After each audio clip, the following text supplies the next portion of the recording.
Welcome to Cloud Wizard. In this video, we're doing a complete deep dive into the feature store, the system that turns raw data into reusable, production-ready machine learning features and serves them consistently for training and inference. We'll cover how platforms like Tekton, Feast, SageMaker Feature Store, and Vertex AI Feature Store manage feature definitions, offline training, online serving, and point-in-time correctness. Whether you're preparing for a senior engineering interview or building ML infrastructure at scale, this one is for you. Let's get into it. Welcome to Cloud Wizard. In this video, we are doing a complete deep dive into the feature store, the system that turns raw data into reusable, production-ready machine learning features and serves them consistently for both training and real-time inference. If you have ever wondered how platforms like Tekton, Feast, SageMaker Feature Store, or Vertex AI Feature Store manage feature definitions, offline training datasets, online low-latency serving, and point-in-time correctness, this video is for you. We will walk through the functional requirements, non-functional requirements, system architecture, end-to-end user journey, core models, low-level design, and the trade-offs that come up in a senior system design interview. Whether you are preparing for a FANG interview or building ML infrastructure, let's get into it. Here is the core problem. Machine learning teams in a company each build their own feature pipelines. One team computes user session length one way. Another team computes it differently. The training pipeline reads from a data warehouse snapshot, but the serving pipeline reads from a production database that is updated continuously. A model is trained on features that include future information, leaking the target label into the training set. A real-time recommendation service needs dozens of features in under 10 milliseconds, but each feature lives in a different database. By the time a data scientist ships a new model, half the engineering effort is spent not on modeling, but on finding, transforming, and serving features.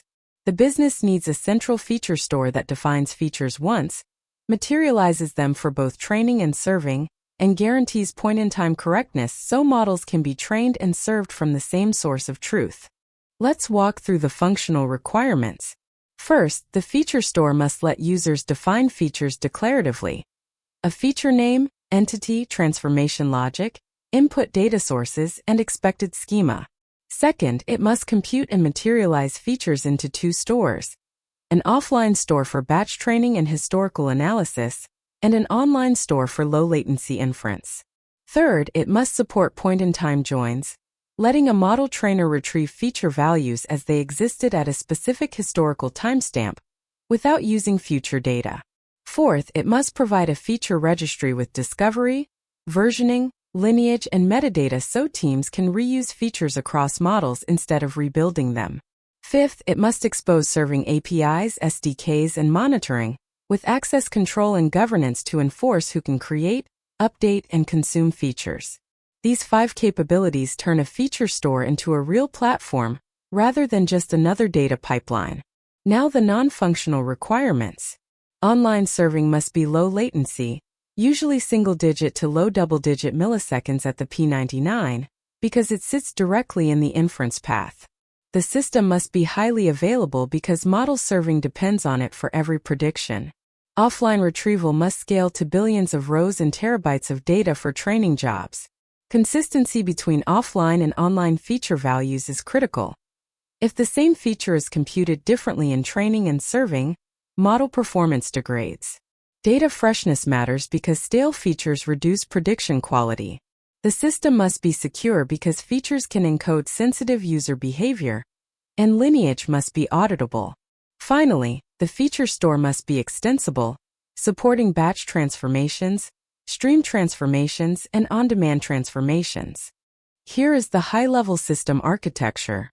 On the left, data sources feed the feature store.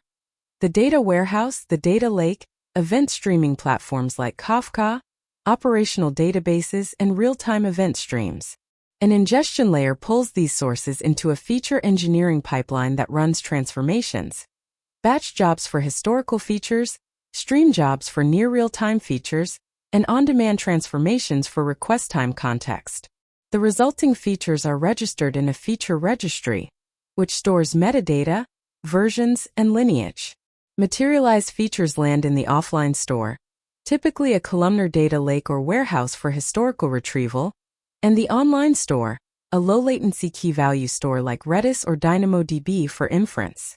A serving API handles online lookups from model services, while a training SDK generates point-in-time training datasets. Monitoring and lineage services track drift, freshness, and usage. The key metrics to memorize cold. Feature reuse rate, the percentage of features consumed by more than one model, which is a measure of platform value. Online serving latency P99, the time it takes to fetch all features for a single inference request. Training serving skew, the statistical difference between feature distributions used in training and the same features served online. Feature freshness, the lag between when source data changes and when the online store reflects the new value. Point-in-time accuracy, the percentage of historical feature rows that correctly represent the world as of the requested event timestamp. Feature store query throughput, usually in thousands of queries per second. And feature drift, the change in feature distributions over time, which triggers retraining. These are the metrics that prove the system is doing its job. Let's trace the end-to-end user journey. A data scientist wants to improve a fraud detection model. She defines a new feature called transaction_velocity in the feature registry, pointing it at a Kafka stream of payment events. She backfills the feature into the offline store using a Flink or Spark streaming job, and the system also materializes it into the online store for inference. She uses the training SDK to request a point-in-time dataset where each historical transaction label is joined only with feature values available up to that transaction time. The model trains cleanly and she deploys it. At inference time, the model service calls the feature store's serving API with the transaction entity ID, receives the precomputed feature in milliseconds, and returns a prediction. The monitoring service detects that transaction velocity drifted after a new payment product launch, suggesting the model needs retraining. The core models and algorithms. A feature entity is the central abstraction. It has a name, a feature type, an associated entity or set of keys, transformation logic, input sources, and output schema. A feature view or feature set groups related features that share the same transformation and materialization schedule. Transformations can be batch, streaming, or on-demand, and they are versioned along with the feature itself. The offline store partitions data by event time and entity key, optimized for large historical scans and time range joins. The online store stores precomputed feature vectors keyed by entity ID, optimized for single-row lookups. Point-in-time joins use an as-of-join or nearest prior lookup to retrieve feature values at the exact timestamp of each training label. The lineage graph tracks how each feature flows from raw data sources through transformations to models. The key trade-off is freshness versus latency. Streaming materialization gives fresher online features but adds cost and complexity. Now the low-level design deep dive. The feature registry is backed by a relational metadata store keyed by feature name, version, entity, owner, and transformation SQL or code. The materialization pipeline is a directed acyclic graph of tasks.